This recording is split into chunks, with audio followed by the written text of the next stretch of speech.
Bonjour.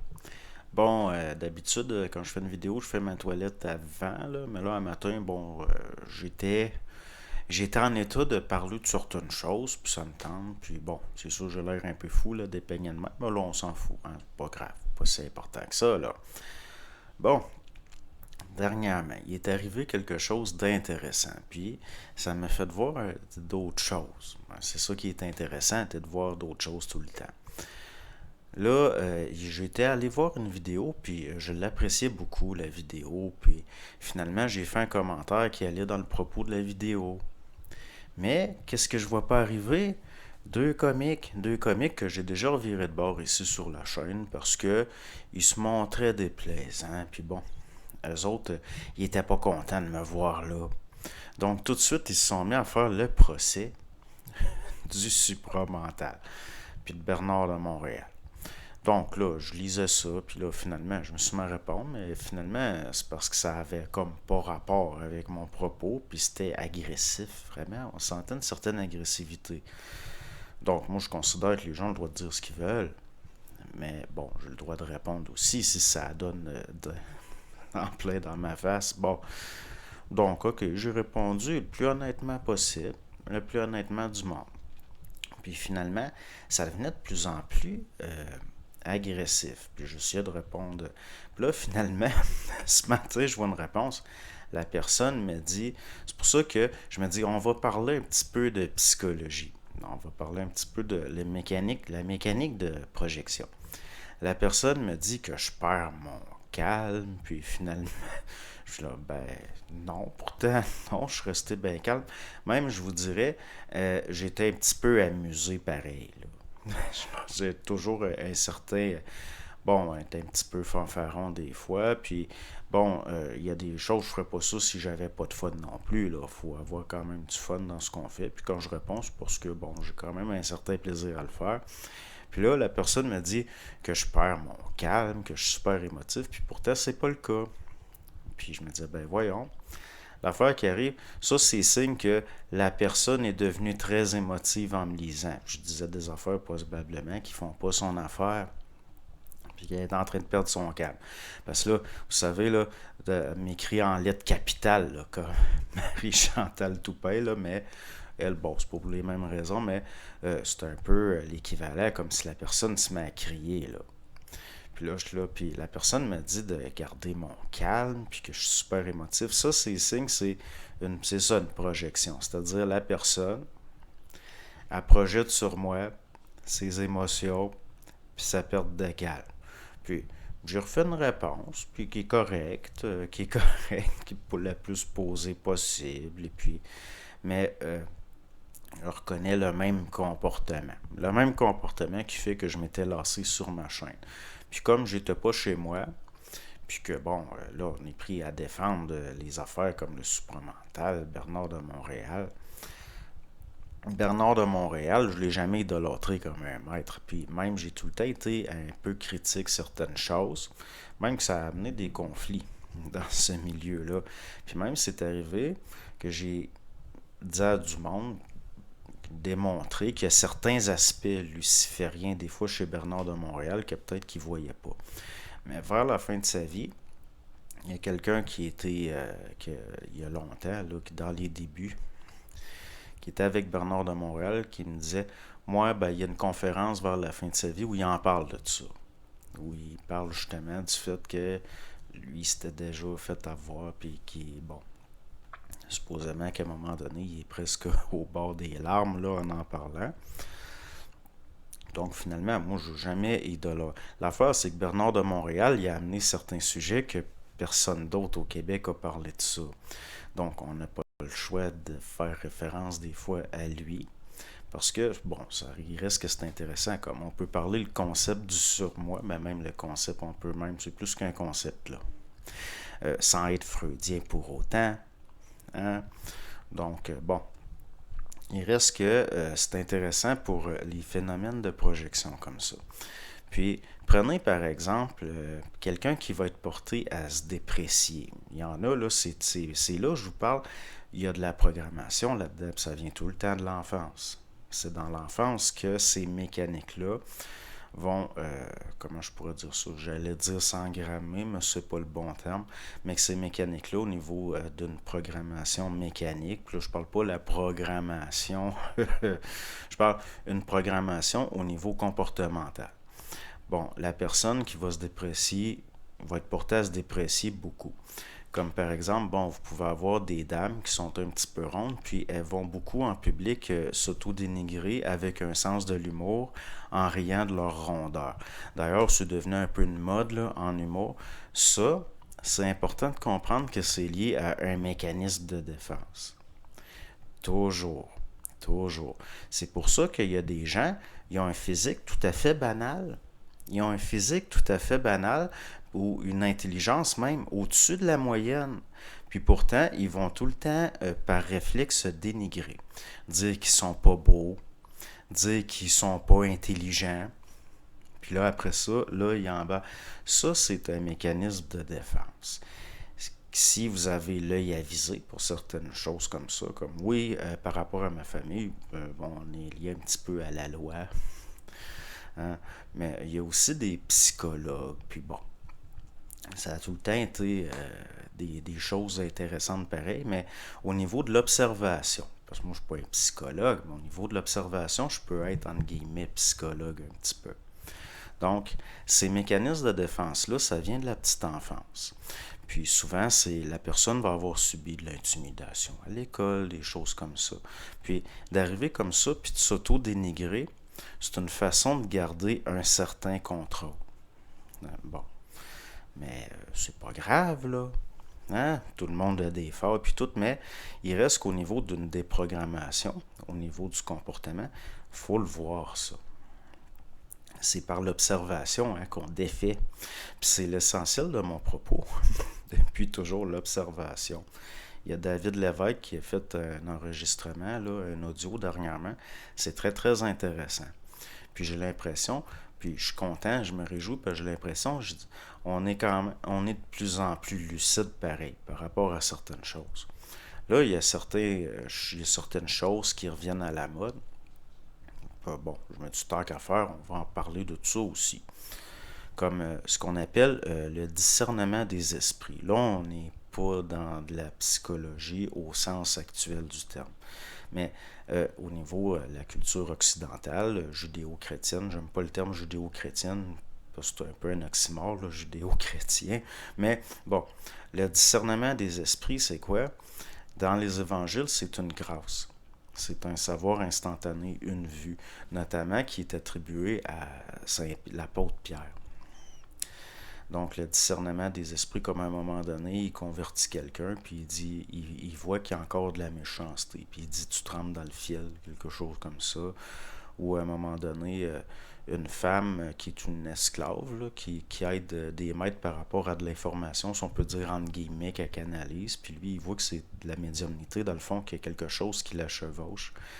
Puis ce qu'on appelait dans le temps un esprit de python. Puis ça, bon, ça fait partie des grâces qu'il y aurait eu par rapport à la peau de pierre. Comme il y a une vieille histoire là, par rapport à Shimon Magus, Simon le Mage, qu'à un moment donné, Simon le Mage, qui était magicien dans le temps, c'est une sorte de. Comment je pourrais dire ça? Un petit peu comme David Copperfield, là, qui faisait des démonstrations, là, puis il volait. À un moment donné, supposément que Simon le Mage est en train de faire une démonstration qui est en train de voler, entre autres, devant l'empereur Néron. Puis Saint-Pierre l'aurait fait tomber. Il se serait fracturé le fémur. C'est de là que vient le terme, c'est Simon le Mage, il aurait voulu acheter le secret du Saint-Esprit à Saint-Pierre. C'est de là que vient le terme les simonies. Comme par exemple, quand que l'Église vendait des indulgences, il se montrait simoniaque, c'est-à-dire que c'est des simonies, c'est ça des simonies. Parce que la grâce, ça se vend pas, puis ça s'achète pas, là. C'est des affaires, bon. En tout cas, mais par rapport à ça, le discernement des esprits, ben, c'est comme je vous dis, là. C'est ce qu'on appelait une grâce, c'est-à-dire il y a un savoir instantané.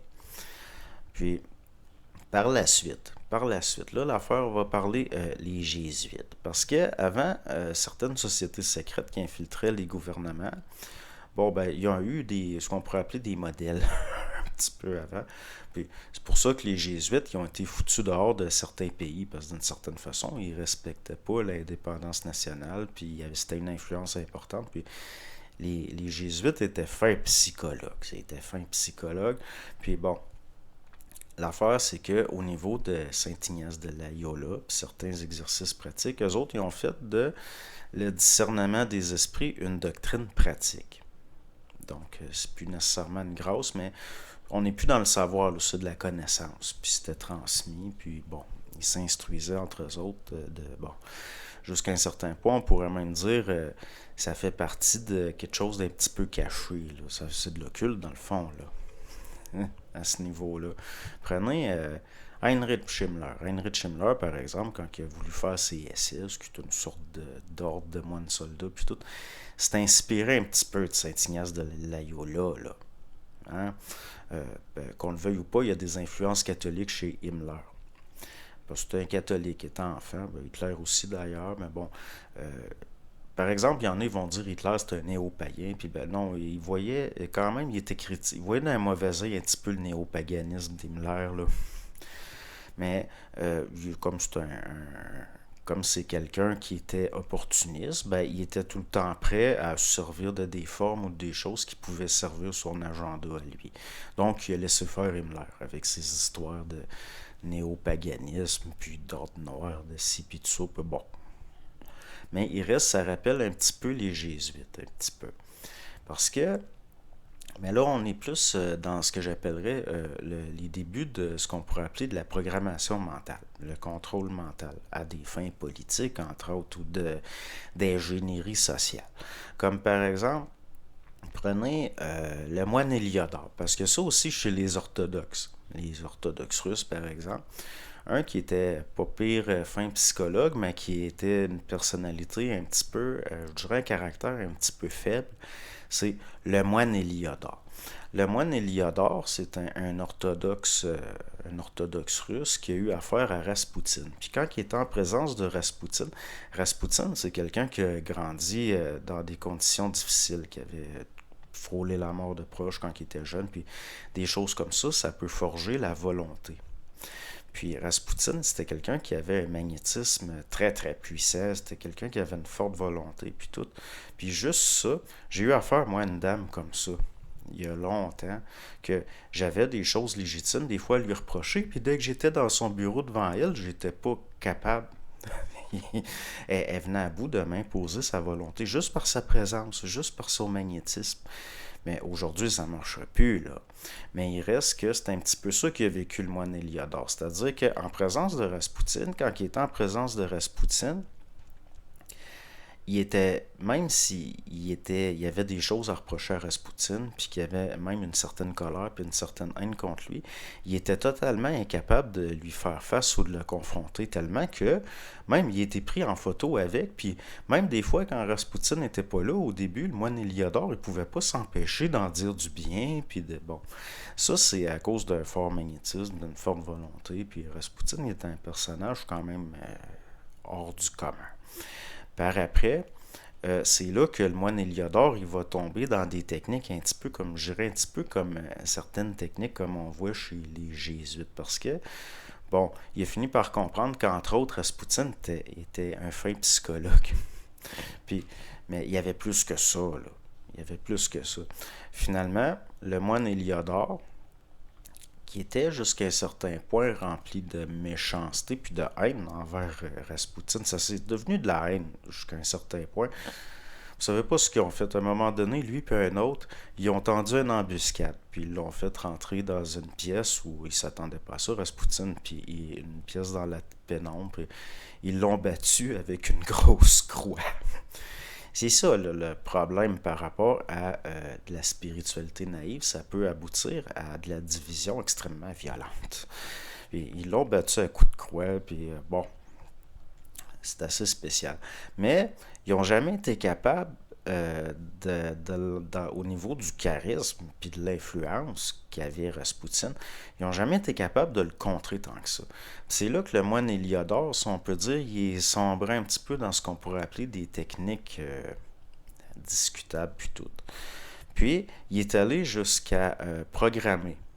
faire de la programmation mentale. C'est-à-dire qu'ils se sont servis d'une jeune femme simplette, une jeune femme simple d'esprit, puis ils l'ont programmée pour qu'elle commette un attentat sur Rasputin. C'est pour ça qu'à un moment donné, Rasputin, il s'est fait poignarder par une femme.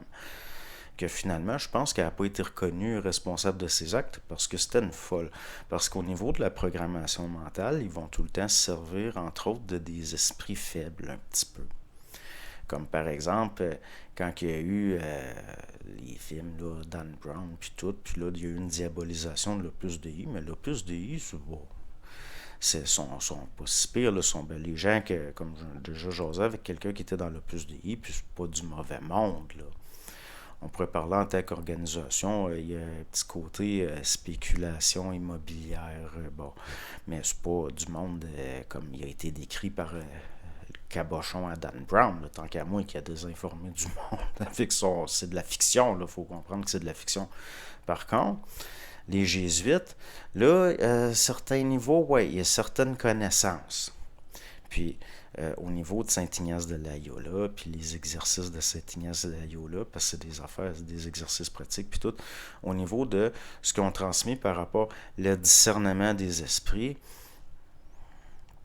c'est plus une grâce, là, c'est plus un savoir instantané nécessairement, comme il est décrit dans les évangiles, là, c'est autre chose. Complètement autre chose. Donc, au niveau des mécanismes de projection, c'est quelque chose que je vois souvent.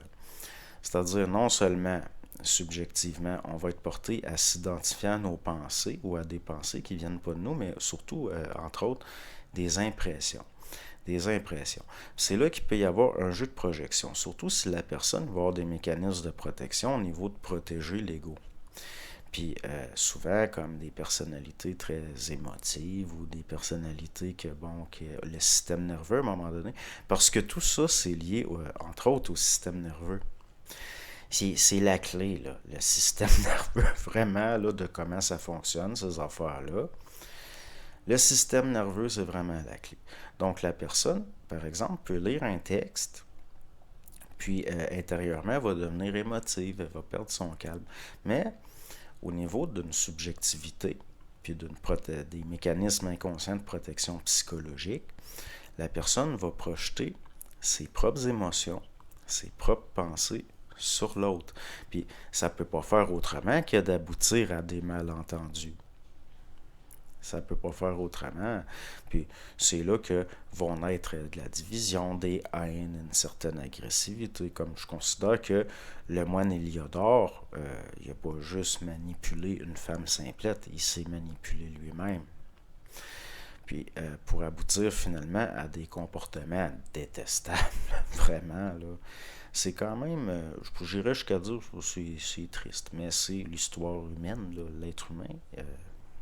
Pourquoi on dit l'homme est un loup pour l'homme.